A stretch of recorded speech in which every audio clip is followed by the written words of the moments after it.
Good morning and welcome to Daily Red Devil for all of your latest Manchester United transfer news and talk. I hope everyone is doing well on this Tuesday morning. We're back with another massive show to bring you guys today. But before we jump into that, please do me a small favour, smash a like on the video, subscribe to the channel if you're new, and let's get straight on into it. So on the show this morning, we're going to be reacting to a story that apparently Manchester United are looking to offload Casemiro, Antony, and Sancho to Saudi Arabia. We'll be talking about that.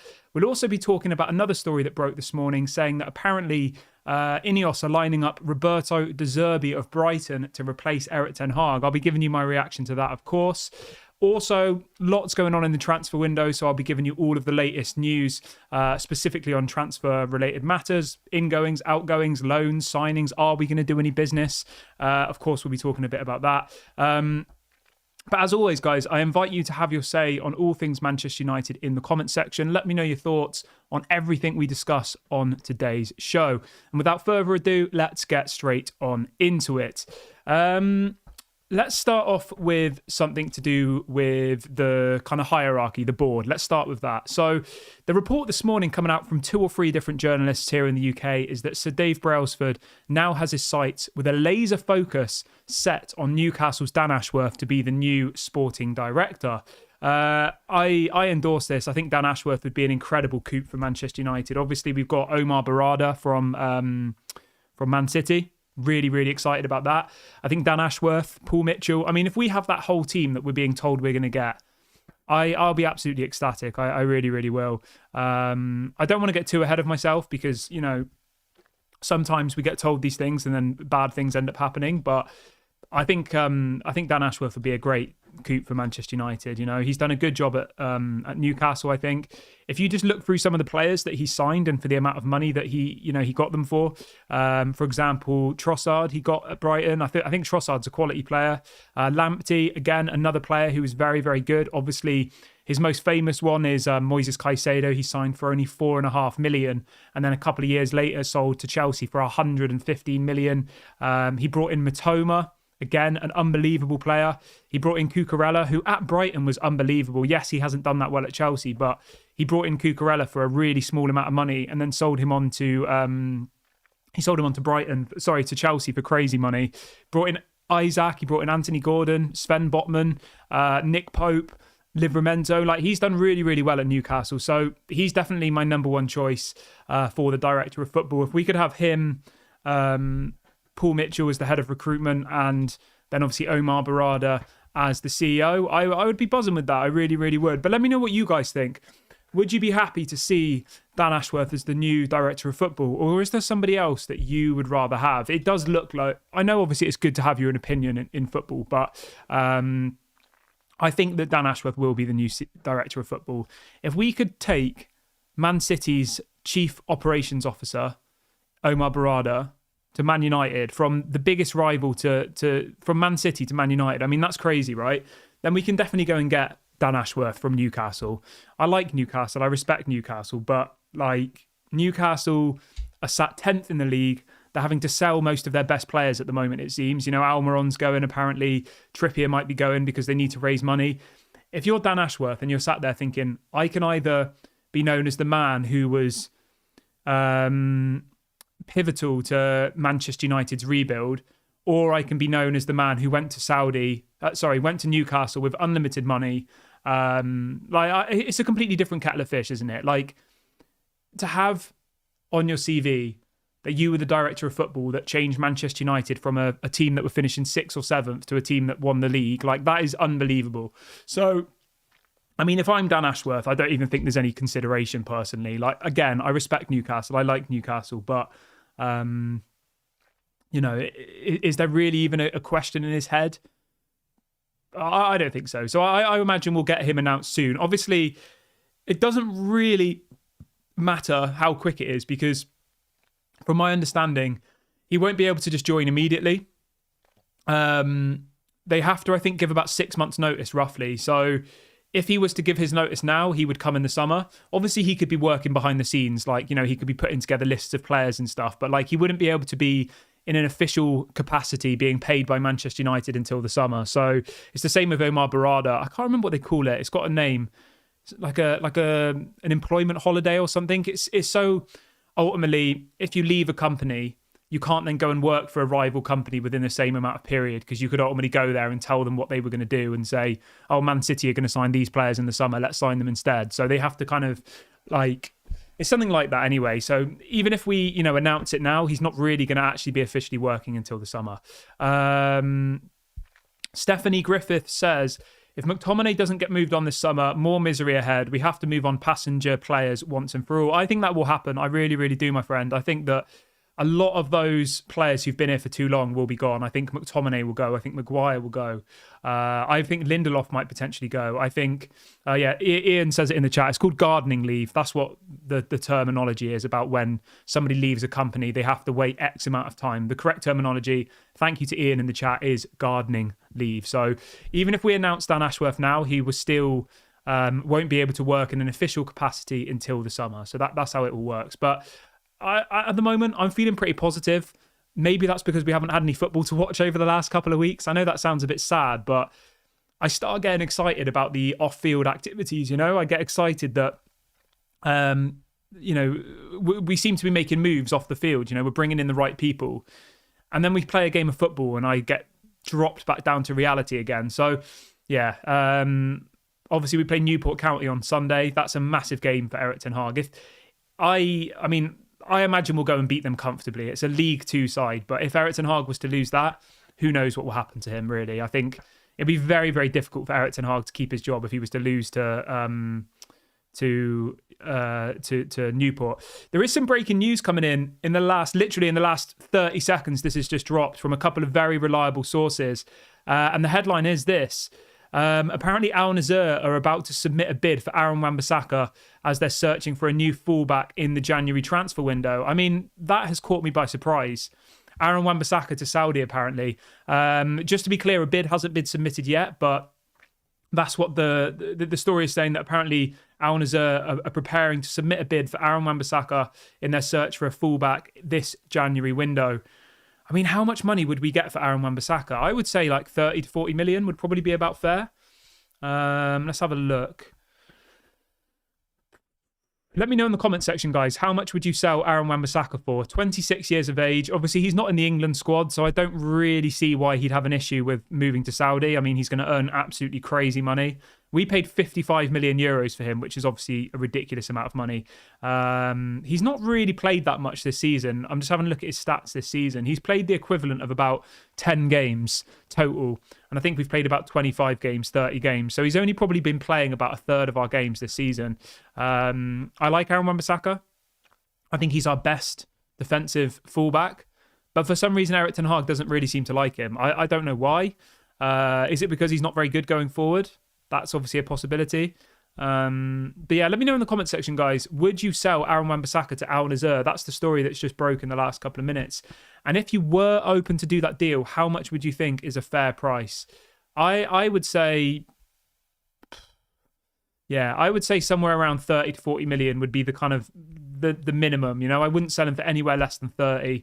The thing you have to remember is, right, he's only got a year left of his contract. So Man United are in a precarious situation where they either give him a new deal and they say, you're going to be our next fullback. You're going to be our fullback for the next 5 years, Aaron. Or they don't and they sell him. They can't really just keep him for another year and then let him leave as a free agent. Like, that's stupid. They need to raise funds. So yeah, we'll wait and see what happens with that one. But let me know in the comment section your thoughts on Aaron Wan-Bissaka. Al says, why does this not happen with stealing coaches? Can we not steal the Brighton coach, or do we need to pay compensation? We would need to pay compensation if we were to take Robert Zerbi, who we're going to talk about right now. You know what, right? I actually can see Robert Zerbi at Manchester United. I just have a feeling. We know that Ineos are really, really keen on him. Let's talk about it, though. Would you guys like to see De Zerbi at Manchester United? Obviously, we know that Man City were potentially lining him up as the new Man City manager. Now we're getting their, Omar Barada. We're getting this Barada guy. Does that mean that, Manchester United will now try and poach De Zerbi from Brighton? Again, all respect to Brighton, but I don't think De Zerbi would even hesitate about coming to Manchester United. I'm not sure personally. I think, I'm not sure. Let me know what you guys think. Would you like to see De Zerbi at Man United? I mean, me personally, I'm 50-50 about it. I don't know. I don't think he's better than Erik ten Hag personally. I don't think he is. I think that Erik ten Hag is a better manager, and I think that, for De Zerbi to come in, it's going to be a really, really difficult job for him, as it is for any manager coming to Manchester United. But for me personally, I probably wouldn't go with De Zerbi, personally. I wouldn't. I would rather stick with Erik ten Hag. That would be my priority, but obviously I know people have different opinions. Zayn in the chat says City were also lining up Ten Hag as a replacement. Yeah, I mean, that's one thing that you have to consider. But if the results keep going badly, it's going to be very difficult for the board, this new ownership model, this new director of football, this new CEO. It's going to be very difficult for them to get behind Erik ten Hag, I think, if the results keep going badly. We're sat 8th in the Premier League. We are currently 11 points off top 4 and 16 points off Liverpool, who are at the top after only 21 games. I mean, that's embarrassing. To be 16 points off the top of the table when there's still 18 games of football left to play. Like, that's really, really not very good, is it? If the results continue like this, we could be 30, 40 points off the top, off whoever wins the league this season. I'm just going to have a quick look, actually. I'm going to work out how many points we've got so far. So we've got 32 points so far this season, and we've played 21 games. We're currently averaging 1.5 points per game in the Premier League, which if you times by 38, it means if we carry on with the same form that we've had to this point, we would end the season on about 57 points. Which I have a feeling was our lowest was under Ollie, wasn't it? Was that 21, 22? Or was it the year before? Yeah, so our lowest point total, I think, in the Premier League era, it was 21, 22. And it was 58 points. So if we were to carry on, this is just Premier League form, by the way. If our form was to carry on how it has been till now, until the end of the season, based on the current amount of points we've got per game, we would end the season on 57 points, which would be 1 point below what Ollie got in the season where he got sacked, which was our lowest point total in the whole Premier League history. So at the moment, our form is on track to be the worst Premier League points total ever in Manchester United's history. Obviously in the Premier League era. If you go back before the Premier League was called the Premier League, obviously it's a different matter. But I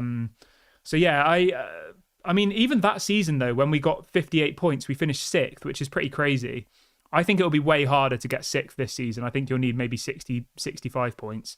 6th would obviously get you Europa League this season. So I think Erik ten Hag has to get European football, is my opinion on it. But when you see Tottenham sat in 5th place and they're 8 points above us, that's crazy. So if you want to guarantee the European slot at the moment, we're 8 points off that. And even West Ham are 3 points ahead of us, and West Ham are doing really, really well. So we're in big trouble, I think. I mean, even if you go further down the table, right? If we were to lose our next game, which I believe is against West Ham, I think, or was it against Wolves? Let me have a quick look. Our next Premier League game is against Wolves away, right? If we were to lose that game, we could be as low as 11th. So by next week, if Man United don't beat Wolves, we will be 11th in the Premier League, because Wolves will go above us. Chelsea are only 1 point behind us, and Newcastle are only 3 points behind us. So this time next week, we could be in the bottom half of the table. Just let that sink in for a minute. And imagine if an absolute disaster happens and we lose to Newport and then lose to Wolves. We would be out of all of the competitions, out of Europe, out of the FA Cup, out of the League Cup, and we'd be in the bottom half of the Premier League table. I think it would be almost impossible for Erik ten Hag to bring that back, personally. Fred says, a progressive young manager, I would go with Alonso for me. I like Alonso, mate, but I just think, obviously, with his Liverpool connection, I think it would be very, very difficult. Eamon says, De Zerbi walked into a club with a playing style different to having create one. Yeah, I agree with you, mate. I do. And I do like... Oh, it's got very dark in here, isn't it? I'm just going to put my lights on. I do like De Zerbi, but he wouldn't be my option for me. I would rather just keep Erik ten Hag at this point. My point that I'm trying to make here, though, is that, it's not up to me or you, and we'll just have to wait and see how the next kind of 3 or 4 games go, because I think that the director of football, the CEO, all of these new people coming into the club are going to want to start with a positivity. And at the moment, I don't feel like it is positive.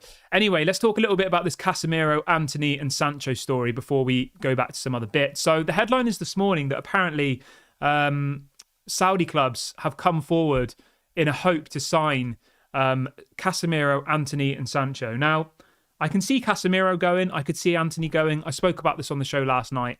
I don't think Jadon Sancho will go to Saudi. I think he wants to stay at Dortmund. We know that he calls Dortmund home.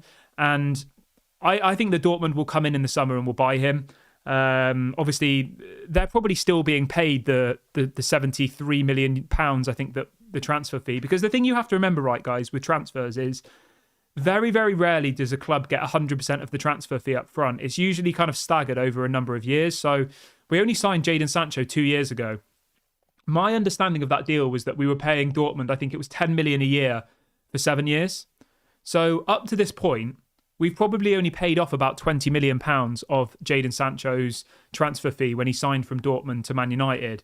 So if Dortmund was, say, to buy him back for 50 million, say, effectively, they're not paying anything. Does that make sense? Because they just say, don't pay us the money you owe us. And they'll effectively loaned Jadon Sancho to us for 2 seasons and got 20 million for it, if that makes sense. We bought him for 73. We've only paid 20 million so far, roughly, of his transfer fee. So you have to think about these things. People will say, oh, how would Dortmund get the money? But yeah. Big T says, would you give Carrick a 5-year plan? No, definitely not. I think Michael Carrick is doing really, really well at Middlesbrough, and I hope that he beats Chelsea tonight. That would be absolutely incredible if Middlesbrough get to the final of the League Cup.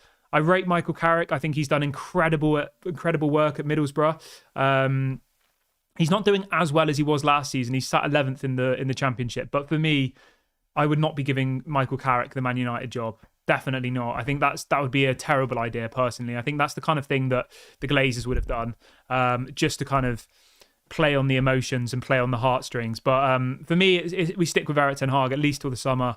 We wait and see what happens then, and we kind of try and make a plan from there. Zane says, Thomas Tuchel would be my main option if Ten Hag got sacked. I mean, there is a world, right, where Bayern Munich are obviously... They're a few points off the top, aren't they, in the Bundesliga? I think they lost on the weekend, or did they draw? Let me just double check. I'm pretty sure they lost on the weekend, didn't they? Let's have a look. Oh no, I made that up. Oh, where are we? Yeah, they lost on the weekend to Werder Bremen. I have a feeling that Thomas Tuchel won't be there for that much longer, personally. They're 7 points off the top of the Bundesliga. If Bayern Munich were to get knocked out in the Champions League, I reckon Thomas Tuchel will probably get sacked, I reckon, because Bayern Munich are ruthless. They're absolutely ruthless. And maybe there is a world where Bayern Munich target Erik ten Hag. Obviously, he was the coach of the reserve team there for a long time, wasn't he? Whilst Pep Guardiola was there. Is there a world where Erik ten Hag goes to Bayern Munich and we maybe get Thomas Tuchel? I mean, all sorts of crazy things can happen in football. What else have we got? Ray says, hi there. Could we get Zidane to replace Erik ten Hag? I don't think Zidane will come to Manchester United, mate. I would be absolutely shocked if... I would be shocked if Zinedine Zidane came to United. My understanding is that he doesn't even speak English, so I think it'll be very, very difficult, and I don't think he would come to Manchester United. I mean, the thing with Zidane is, right, obviously he did incredibly at Real Madrid. I think he won 3 Champions Leagues in a row, didn't he? Which is absolutely unbelievable. Like that, you cannot argue against that. But he hasn't had a job in football for 3 years. He left Real Madrid in June 2021. So 3 years without any work in football in a managerial capacity. Like, I think that's... I don't know. I'm not sure if that's really a sensible thing to have, is it? 3 years away from top level football. How many other top managers, a Mourinho, a Pep Guardiola, take 3 years out? Like, I don't think any of them do.